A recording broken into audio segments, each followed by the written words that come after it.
가지 말씀 보시겠습니다. 1절부터 3절까지 같이 합독해서 읽겠습니다. 보라, 주 만군의 여호와께서 예루살렘과 유다가 의뢰하며 의지하는 것을 제하여 버리시되 곧 그가 의지하는 모든 양식과 그가 의지하는 모든 물과 용사와 전사와 재판관과 선지자와 복술자와 장로와 50부장과 귀인과 모사와 정교한 장인과 능란한 요술자를 그리하실 것이며. 아멘. 네, 오늘 말씀 제목을 먼저 보겠습니다. 의지할 것을 의지하라. 네, 우리가 이사야를 주제를 두 가지로 하면은 뭐라 그랬죠? 심판과 구원. 심판에는 몇 가지가 있다고 했죠? 5가지가 있다고 했어요. 제가 중간중간에 잊어먹지 말라고 자꾸 물어볼 거예요. 그러면은 심판에는 5가지가 있는데 첫째가 뭐였죠? 유다 심판. 예, 1장부터 12장까지가 유다 심판이 들어갑니다. 그 다음에 두 번째로는 열방 심판. 그 다음에 온 우주적인 심판. 그 심판을 보고도 돌이키지 않는 자들에게는 어떻게 한다고요? 6가지의 화가 있다고 했어요. 그리고 5번째, 하나님께 의지하고 순종하는 왕을 하나 모델로 삼았죠. 누구죠? 히스기야 왕을 모델로 삼았습니다. 오늘도 역시나 큰 여기 제목에 예루살렘의 멸망에 대해서 이제 말씀을 하는데, 지난주에 우리가 그랬죠. 인간의 호흡은 어디에 있다고요? 코에 있다고 그랬죠. 그래서 이 땅에 의지할 것은 돈이 많다고 의지할 것도 아니고 또 돈이 많은 사람을 의지할 것도 아니고 인생은 의지할 것이 못 된다. 그죠? 하나님께서는 우리들을 하나님의 백성으로, 유다 백성들을 하나님의 백성으로 부르셨잖아요. 그들을 통하여서 열방이 돌아오기를 하나님께서는 바라셨는데, 이들이 하나님 앞에 예배를 실패하니까 뭐가 실패가 돼요? 삶이 실패가 되는 거예요. 내 안에 하나님의 말씀이 없으면 이 우리 삶에 대해서 살아갈 수 있는 그 힘이 없고 말씀이 중심인데 그냥 엉망으로 살아내는 거예요. 그리고 하나님의 백성임에도 불구하고 정말 세상 사람들보다 더 악하고 정말 볼 수 없을 정도로 하나님께서는 이제는 더 이상 두고 볼 수가 없다, 내 백성을. 그러면서 이제 심판에 들어가는 것입니다. 그래서 지난주에는 우리가 이 이스라엘 백성들이 의지해야 될 분은 오직 한 분, 하나님이신데 누구를 의지해요? 쓸데없는 거, 우상을 의지하고 인간을 의지하고 이렇게 나가는 것이죠. 오늘은 이들이 3장에 보라, 또 그 앞에 보면은 이제 이것이 빠졌는데, 왜냐하면 유다를, 예루살렘을 멸망하는지 들어봐라. 하나님께서 지금 예루살렘을 멸망하면서 말씀을 해주셔요. 근데 우리 하나님께서는 너무 좋으셔서, 우리 부모님들도 그러잖아요. 잘못했다고 해서 바로 막 때리지 않죠. 너 한번 경고, 2번째 경고, 이제 3번째 경고 들어가면 이제 조심해야죠. 하나님도 마찬가지예요. 이 하나님의 백성들을 너무나 사랑하니까 그냥 단번에 너희들이 이렇게 잘못해서 심판하는 것이 아니라, 이게 지금 말씀을 하시는데 100년 이제 전에 말씀을 해주시는 거예요. 너희들 100년 있다 이러이러 이렇게 망할 거야. 그러면 하나님의 말씀인데 좀 귀담아 들었으면 좋았을 텐데, 하나님의 말씀을 귓등으로 듣는 거예요. 그냥 뭐 들은 척도 안 하는 거예요. 그래서 결국은 100년 만에 이제 그 하나님께서 다 말씀한 것들이 이루어지는 것입니다. 이 이사야가 1장부터 39장까지는 구약에 대해서 말씀하시는 거고, 그죠? 40장부터 66장까지는 신약에 대해서 말씀하시는 것이잖아요. 그런데도 불구하고 이 이스라엘 백성들이 구약을 말씀하지만 또 이 말씀 속에 오늘날 우리에게 적용해야 될 말씀들을 너무나 많이 주신 것이죠. 구약에 말씀했다고 구약 시대 우리랑 적용할 게 없는 것이 아니라, 이 말씀을 왜 주셨을까요? 우리 보고 너희들은 이 전처를 밟지 말아라. 하나님의 자녀, 하나님의 백성으로 살아가기를 원하시고, 이스라엘 백성들이 하나님의 말씀대로 살지 않으니까 나는 이제 더 이상 너희들에게 줄 말씀을 빼앗아서 이방 민족에게 줄 것이야. 그래서 이방 민족들이 내 자녀로 이제 돌아올 것이야. 그렇게 하나님께서 말씀하신 것이죠. 우리는 사실 이방 백성들이잖아요. 이스라엘 백성들이 하나님의 말씀대로 살지 않으니까 그 말씀을 빼앗아서 이방 백성들에게 줘서 오늘날 우리가 정말 그 은혜로 하나님 앞에 이 자리에 우리 이 사람들이 생각할 때, 이스라엘 백성들이 생각할 때는 저것들은 아주 지옥의 불쏘시개로 쓸 것들이야. 우리를 바라볼 때 그렇게 바라봤거든요. 그런데 하나님이 그들이 선민으로 택했지만 하나님 말씀대로 살지 못하니까 말씀을 빼앗아서 우리에게 줘서 오늘날에는 우리가 하나님의 말씀 앞에 앉아서 있고 말씀을 듣는 자리에 서 있고 또 하나님의 자녀로 사명 감당하고 살아갈 때에 하나님의 복이 여러분에게 임하실 줄로 믿습니다.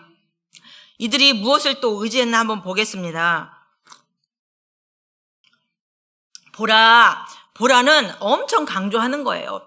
보라, 주 만군의 여호와께서, 지난번에도 그랬죠. 주 만군의 여호와, 이 하나님의 호칭이 다 들어가는 것은 이제 내가 너희들을 심판할 거야. 이제 전쟁을 선포할 때 이 모든 걸 다 갖다 붙이신다 그랬잖아요.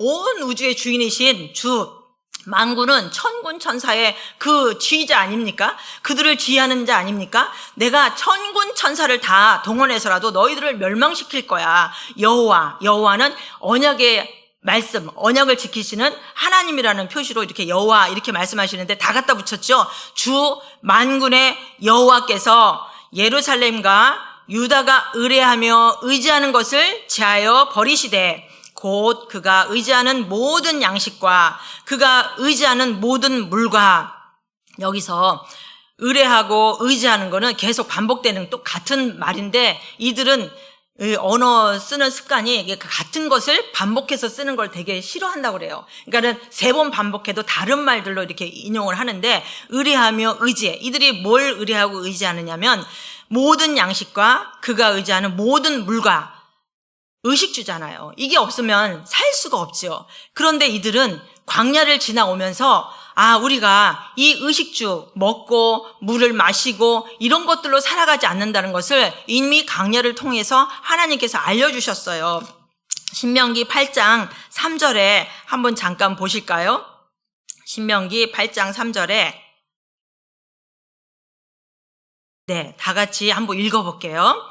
너를 낮추시며 너를 줄이게 하시며 또 너로 알지 못하며 내 조상들도 알지 못하던 만나를 내게 먹이신 것은 사람이 떡으로만 사는 것이 아니요 여호와의 입에서 나오는 모든 말씀으로 사는 줄을 내가 알게 하려 하심이니라. 이 광야를 걸어갈 때 이들이 농사짓고 살지 않았잖아요. 그럼에도 불구하고 40년 동안 굶어 죽지 않고 그 광야에서 매일매일 하나님께서 만나를 내려주셔서 이들이 먹고 살았단 말이죠. 그래서 이들이 의지할 것은 물과 양식이 아니라 하나님만 의지하면 그들이 먹고 살 것을 분명히 하나님께서 주시는데도 불구하고 그 하나님을 잊어버리는 거예요. 이 성경에 보면은 마음 아픈 것이 너희들이 하나님의 행한 것들을 잊어버렸다. 하나님이 도우신 걸 잊어버렸다.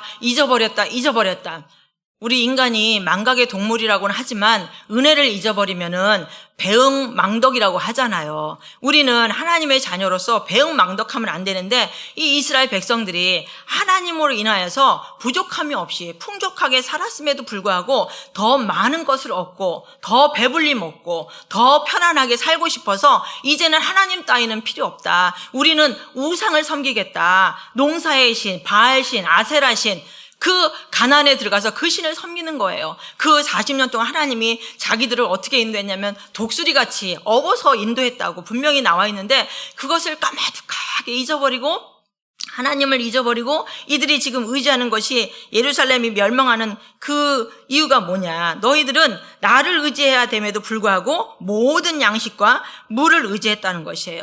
결국은 100년 후에 바벨론 포로로 끌려가면서 또 기근이 와갖고 이들이 실제로 물과 양식이 없어서 굶주려서 이제 막 죽게 되는 상황도 오게 됩니다. 이렇게 이것을 의지할 것이 아니라 하나님만 의지해야 되는데도 불구하고 또 이들이 무엇을 의지해서 예루살렘이 멸망하는가 봅시다. 2절에 용사와 전사와 재판관과 선지자와 복술자와 장로와 또 3절에 50부장과 귀인과 모사와 정교한 장인과 능란한 요술자를 그리하실 것이며 이들을 다 없앤다고 하시는데 용사와 전사는 뭘 말하냐면 이들이 군사력을 의지하는 거예요. 이 전쟁에 보면 전쟁은 누구에게 속했어요? 하나님께 속했다고 말씀해 주셨음에도 불구하고 이들이 의지하는 것은 용사와 전사, 군사력을 의지하는 것이에요. 내가 너희들이 의지하는 그 군사력 다 없애버릴 거야. 또 여기 재판관과 나와 있죠. 재판관은 정치 지도자들을 말하는 거예요. 너희들이 이렇게 재판관을 의지했어? 나라의 그 정치하는 자들을 의지했어? 내가 그들도 어떻게 하나 봐봐. 다 없애버릴 거야. 또 선지자와 복술자와 장로와, 선지자는 누구예요? 하나님의 말씀을 전달하고 하나님의 말씀을 선포하는 자인데 여기서는 아마 거짓 선지자, 종교 지도자들을 의지하는데 선지자와 복술자는 뭐예요? 점을 얘기해 주는 그런 자잖아요. 장로는 또 나라의 노인으로서 이렇게 의지하는 그런 장로인데 불구하고 하나님께서는 너희들이 그렇게 의지하는 모든 것들을 군사력 의지, 정치 지도자, 종교 지도자, 또 하나님보다 더 의지하는 것들을 다 하나님께서 없애버리신다는 거죠. 여기 3절에 보니까 밑에 능란한 요술자를 그리하실 것이며 이것은 뭐냐면은 우상을 만들어줄 자를 의지하는 거예요. 나 이런 우상 필요해. 그러면 이제 그 능란한 그 사람이 만드는 거예요, 우상을. 그러니까 그런 것들을 의지하는 거예요. 하나님께서는 절대로 어떤 형상을 만들지 말라고 했는데 이들은 그렇게 능란한 요술자를 또 의지하는 거예요. 아, 내가 가서 나 이러이런 우상 하나 만들어주세요. 그러면 능란한 요술자가 그냥 뚝딱 우상 하나 만들어준다는 거죠. 너희들이 그런 것들을 의지했니? 내가 그런 것들을 다 멸망시키고 없애버릴 거야. 하나님보다 더 의지하는 것들. 또 말씀을 읽다 보니까요, 우리가요 돈을 의지하잖아요. 그럼 그냥 돈이 막 날아가는 거예요. 우리는 그래. 지금은 우리가 막 이런 것들을 의지하기보다는 우리 개인적으로는 돈이 통장에 막 한 10억?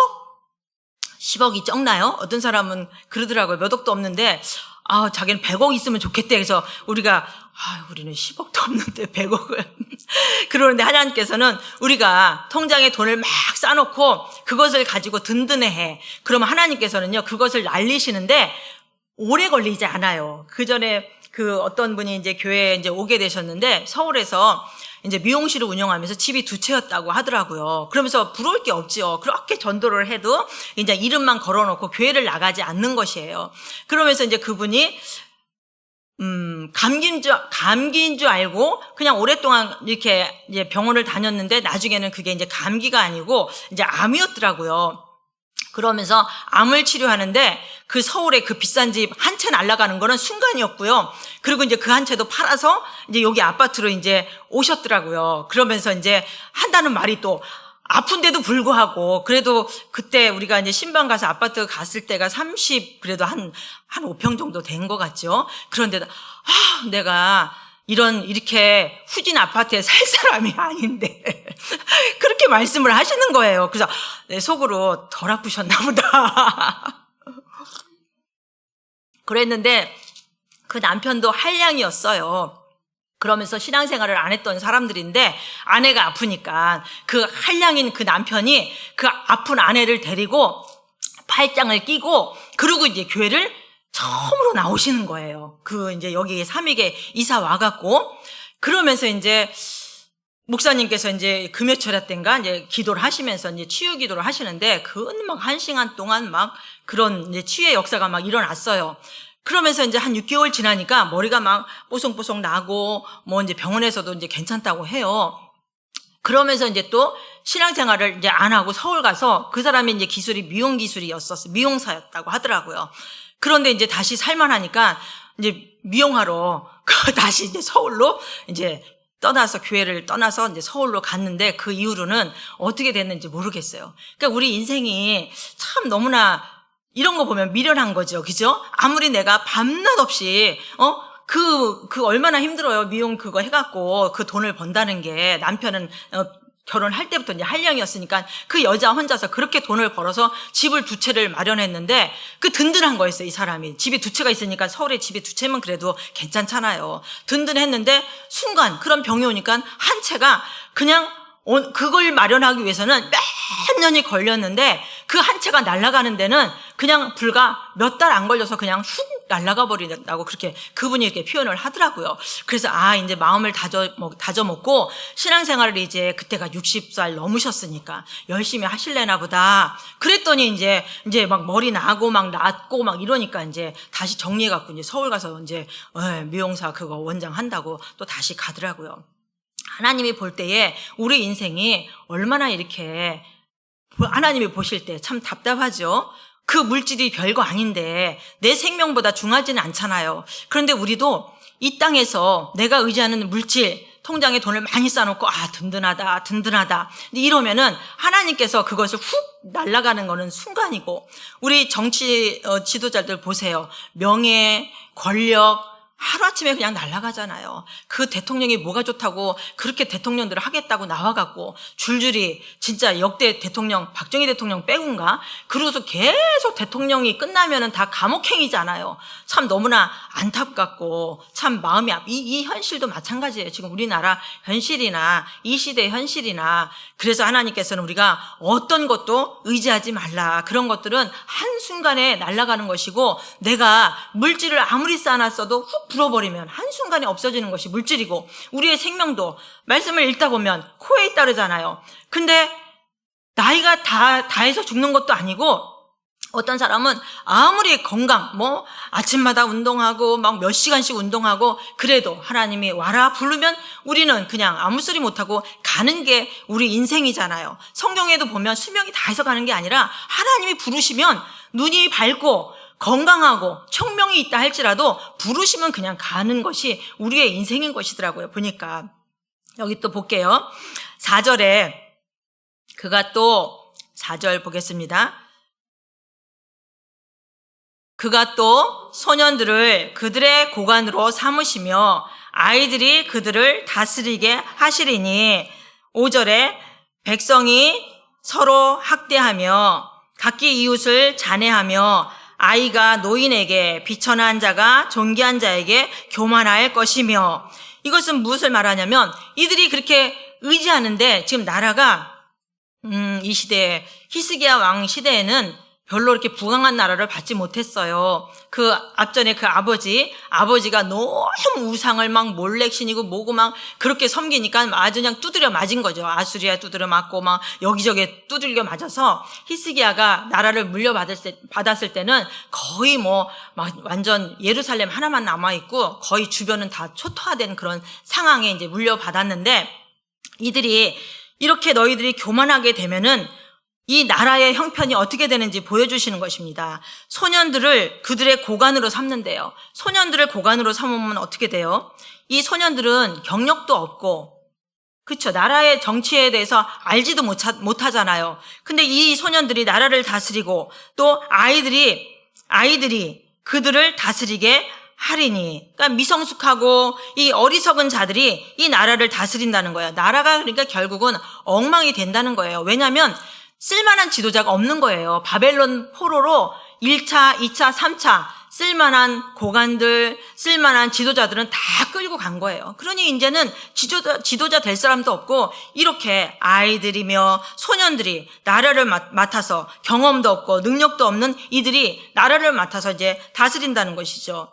5절에 보겠습니다. 백성이 서로 학대하며 각기 이웃을 잔해하며 아이가 노인에게 비천한 자가 존귀한 자에게 교만할 것이며. 말 다 했죠. 노인을 막 아이들이 학대를 한다는 것이에요. 이 나라꼴이 이게 어떻게 되는 것입니까? 이거는 진짜 말도 안 되는 그런 세상이 오는 것이죠.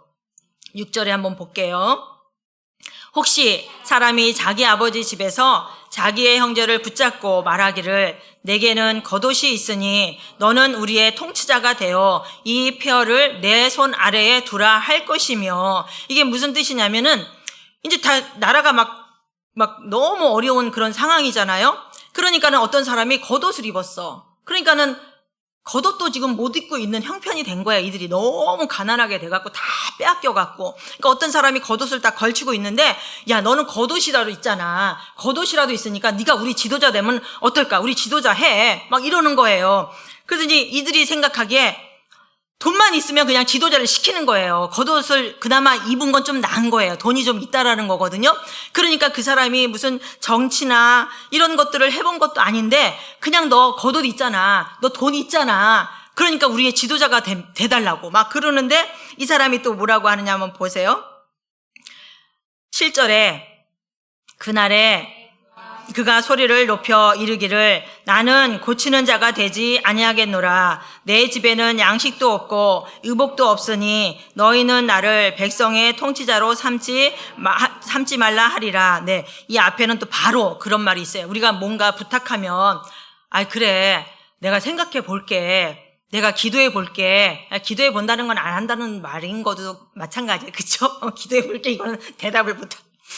이 사람에게 너 겉옷 있으니까 우리 지도자가 돼. 그 정도 돈 있잖아. 그리고 이제 아무 경력도 없는 이자를 그냥 돈이 있다는 이유로 이렇게 이제 지도자를 삼는 거예요. 근데 이 사람이 뭐라 하냐면 지금 이 나라가 지도자가 된들 뭐 할 것이고 나라의 정치자가 되면 뭐해 다 무너지고 이제는 그들이 설 자리가 없는데 이 사람도 아는 거예요. 그러니까 바로 말하는 거예요. 나 돈 없어. 그리고 너희들한테 쓸 돈도 없어. 그러면서 이제 이 사람이 나는 양식도 없고 의복도 없어. 너희는 나를 백성의 통치로 삼지 마라. 단번에 거절하는 거죠. 그러니까는 이제는 이 남은 나라조차도 누가 다스리고 누가 지도자가 되어서 이들을 이끌어 갈 사람이 없을 정도로 하나님께서 이 나라를 이게 초토화시키는 거예요. 망하게 하는 거예요.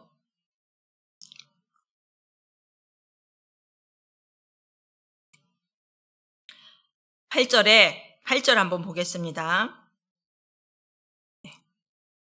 예루살렘이 멸망하였고 유다가 엎드러졌음은 그들의 언어와 행위가 여호와를 거역하여 그의 영광의 눈을 범하였음이라. 네, 이들의 말과 행위가 여호와를 거역했다는 것이죠. 우리 앞전에도 봤잖아요. 하나님 필요 없어요. 그냥 우리를 배불리 먹게 하고 우리가 좀 더 나았게 살고 잘 살게 하려면 하나님 따위는 필요 없어. 이제 우리는 이들이 가나안 땅에 들어가서 저들이 농사지면서 잘 되고 풍성한 걸 보니까 그들의 신이 최고인 것 같아. 그러면서 그들의 신을 깎아서 만들고 섬기고 왕들부터 시작해갖고 말도 못하잖아요. 자기 자식을 그 몰렉신에게 갖다 불에다 바치고 이 왕이 솔선수범해서 백성들 다 보게. 그러니 이 왕들이 이렇게 나가니 왕들은 뭐예요? 그래도 하나님의 말씀을 받아서 백성들을 바르게 인도해야 될 자가 왕 아닙니까? 그런데 이 왕이 먼저 나서서 그렇게 온갖 우상을 다 섬기니 하나님께서 두고 볼 수가 없는 거죠. 그러면서 이들의 언어가, 행위가, 언어 우리 들어봤죠? 하나님이 언제 우리를 그렇게 사랑했어요? 하나님이 언제 우리를 그렇게 도와줬어요? 막 1절에 막 하나님한테 대들죠? 그러면서 하나님께서는 너희들이 얼마나 더 매를 맞으려고 이러느냐. 그런데도 이 말씀 속에서 하나님은 이스라엘 백성들을 너무나 사랑하는 거죠. 이 속에서도 하나님께서는 또 희망을 부어주십니다. 7절에 그들의 안색이 7절 보겠습니다. 그들의 안색이 불리하게 증거하며 그들의 죄를 말해주고 숨기지 못함이 소돔과 같으니 그들의 영혼에 화가 있을진저 그들이 재앙을 자치하였노라.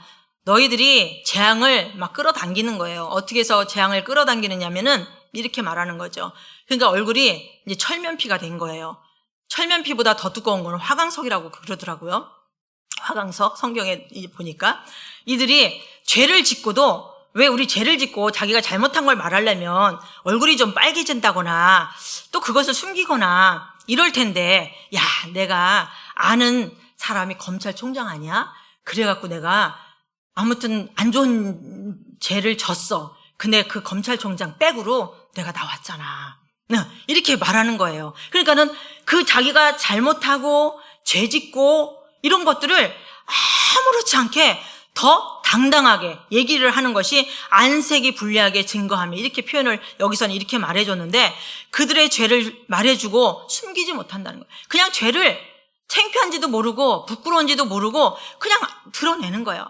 야, 내가 아는 사람이 경찰이야, 경찰. 내가 딱지를 띄었는데 그냥 아는 사람 경찰 불렀더니 그냥 보내주더라.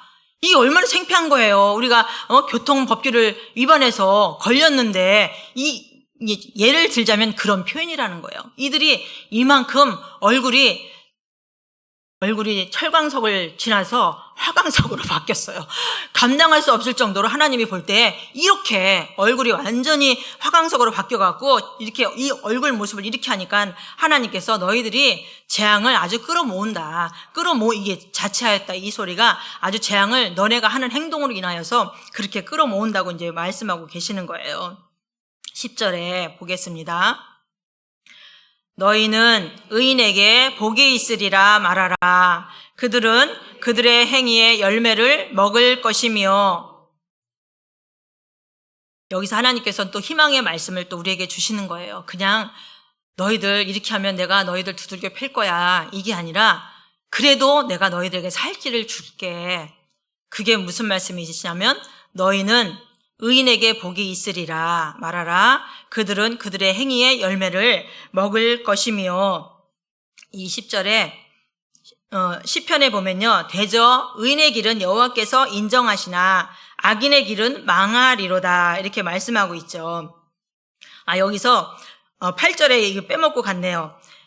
8절에 보면은 그의 영광의 눈을 여호와를 거역하여 그의 영광의 눈을 범하였습니다. 이렇게 읽으면 또 잘 모르잖아요. 이게 무슨 뜻이냐면 하나님은 우리가 표현을 할 때 이 영광의 눈이라고 표현할 때는 하나님의 위엄과 건의와 이런 것들이 이제 나타날 때 말씀할 때 하나님의 눈을 또 표현하기도 하고 또 우리 가끔 표현할 때 시퍼렇게 살아계신 하나님 이렇게 표현도 하잖아요. 그런데 이 표현은 뭐냐면은 하나님께서는 모든 사람들의 심령을 다 깨뜨려 본다고 하잖아요. 우리는 사람의 겉모습을 보지만 하나님께서는 어디를 봐요? 우리의 심령을 깨뜨려 본다고 하는데 이 심령을 깨뜨려 보는 하나님의 눈을 내가 찔른다는 거예요.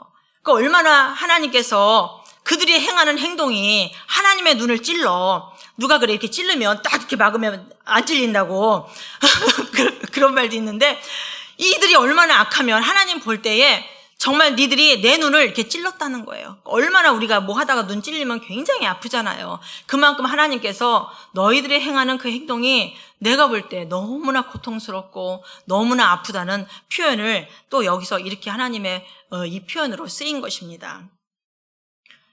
이들은 하나님을 기쁘게 할 자로 하나님의 사명을 받은 자로 그렇게 살기를 원하는 하나님의 뜻과는 달리 너무나 하나님께서 가슴이 아프고 하나님의 가슴을 찢어놓는 삶을 살고 있는 것이죠.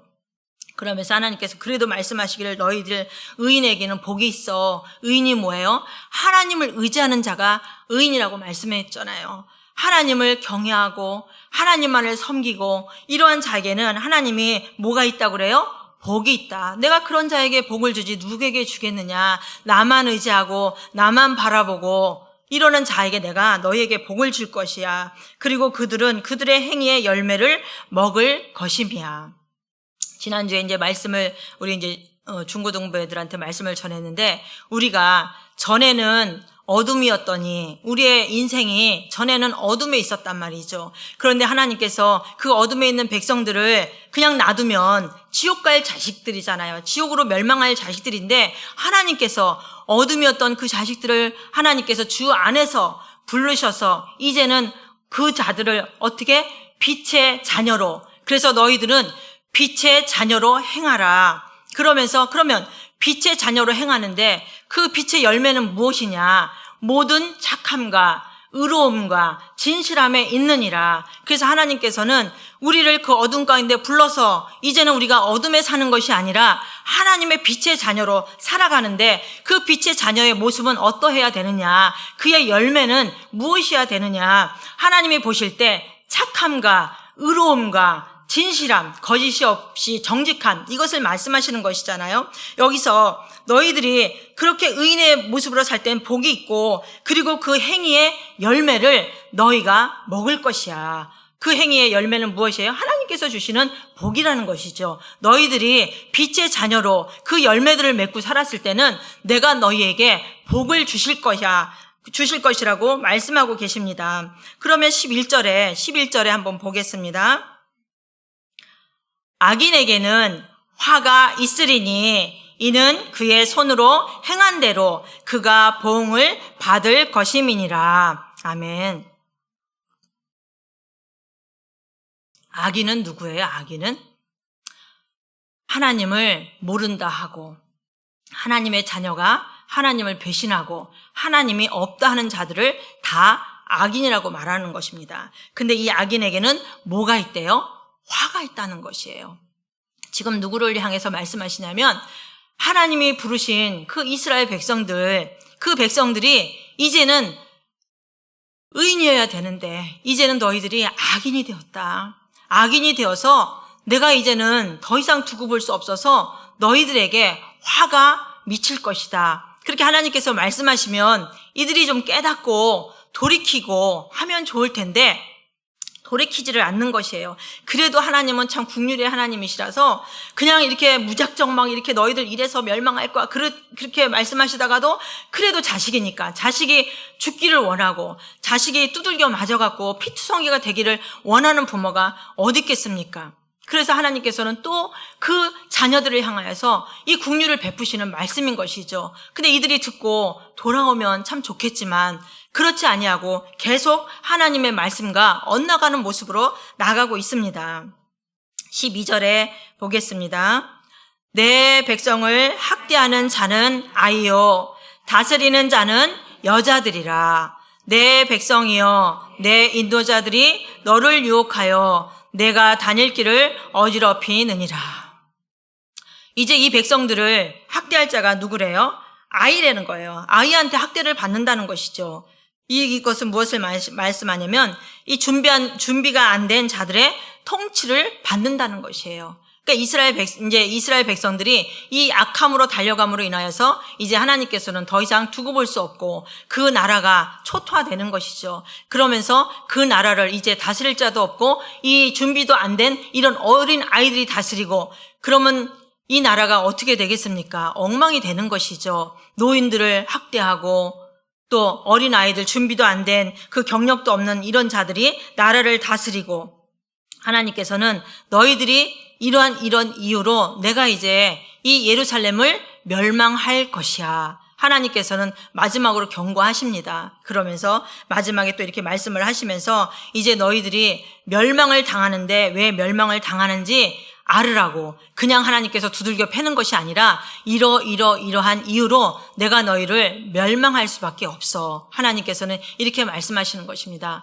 오늘 우리는 이 말씀을 통하여서 하나님을 의지해야 될 이스라엘 백성들, 또 우리도 마찬가지죠. 하나님을 의지해야 될 하나님의 자녀, 하나님의 백성들이 하나님을 의지하지 아니하고 인생을 의지하고 명예와 권세, 돈을 의지하고 살아가는 백성이 되지 않기를 하나님께서는 원하십니다. 그래서 우리는 오늘 이 말씀을 통하여서 과연 우리는 누구를 의지해야 될 것인가? 마음으로는 나 하나님 의지해 하면서도 내 마음 깊숙이 하나님은 보고 계신다고 하시잖아요. 우리 마음 깊숙이 나는 과연 무엇을 의지하는가? 내가 돈이 없으면 좀 불안한가? 내가 좀 건강이 없으면 불안한가? 이것은 뭐예요? 하나님을 의지하지 않는 것이잖아요. 제가 이제 작은 언니한테 그랬어요. 언니, 나 혼자 자다가 내가 약간 무호흡증이 있는데 숨을 못 쉬다가 죽으면 어떻게 되는 거지? 그랬더니 그러면 영광이지. 그래, 맞다. 그러면 영광이다. 뭘 걱정하냐. 이제 이러더라고요. 그래요. 그런데도 한쪽으로는 하나님, 그렇잖아요. 아무도 없잖아요, 지금. 하연이도 없지, 아무도 없는데 저 혼자 자다가 저 약간 무호흡증이 있다고 하더라고요. 그래서 그 생각을 잠깐 했죠. 그러다가 한순간에 하나님께서 또, 그러니까 사단이 주는 음성도 있고 하나님이 주는 음성도 있잖아요. 한쪽에선 그래요. 사명이 다해야 간다. 이렇게 말씀을 해주시더라고요. 그래서 알았습니다. 아직 사명이 남아있는 줄로 믿습니다. 그래요. 우리 순간에 그것도 불신앙이잖아요. 근데 또 그 언니는 또 참 긍정적으로 말하죠. 야, 그러다 죽으면 얼마나 편하냐. 하늘나라 가는데 천국인데 영광이지. 딱 이 말에 걱정이 별로 안 되더라고요. 우리는 오늘 스물시병 감사하고 오늘도 뉴스에 보니까 수많은 사람들이 사고로 무슨 일로 너무나 많은 사람들이 죽었더라고요. 보니까 이 오늘이라는 것은 내일 어제 죽은 그 사람이 그토록 살고 싶었던 것이 오늘이라고 하더라고요. 우리는 지금 오늘 살고 있잖아요. 그러니까 우리가 어떤 것에 연연해 하지 말고 하나님의 말씀을 붙잡고 내가 내일 죽어도 할렐루야 천국 가니까 그쵸?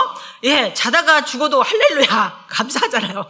우리는 그렇게 살아야 될 것 같아요. 누구만 의지하고 오직 하나님만 의지하고 하나님께서 또 여기서 말씀하시기를 너희들이 의지할 대상은 하나님 여호와 한 분 그리고 너희들은 또 복의 자리에 있을 것인가 화의 자리에 있을 것인가 여러분들은 어느 자리에 있고 싶으세요? 당연히 복의 자리에 있고 싶겠죠. 그죠? 아멘. 그럼 복의 자리에 있으려면 어떻게 해야 돼요? 하나님 의지하는 거예요. 하나님 말씀 의지하는 거예요. 이 시간에 정말 하나님 말씀을 사모하여서 나오는 여러분들에게 이 말씀들이 심령에 새겨져서 또 새겨진 말씀이 나의 삶 속에 그것이 자꾸 적용이 되는 것입니다. 하나님 말씀 따라 순종하며 살 때에 하나님께서는 우리가 복의 자리에 있는 것이라고 말씀하십니다. 아멘. 오늘 이 말씀을 통하여서 우리 이 말씀을 받은 모든 여러분들 하나님이 원하시는 복의 자리에 서 있기를 바라시며 또 하나님 한 분, 저는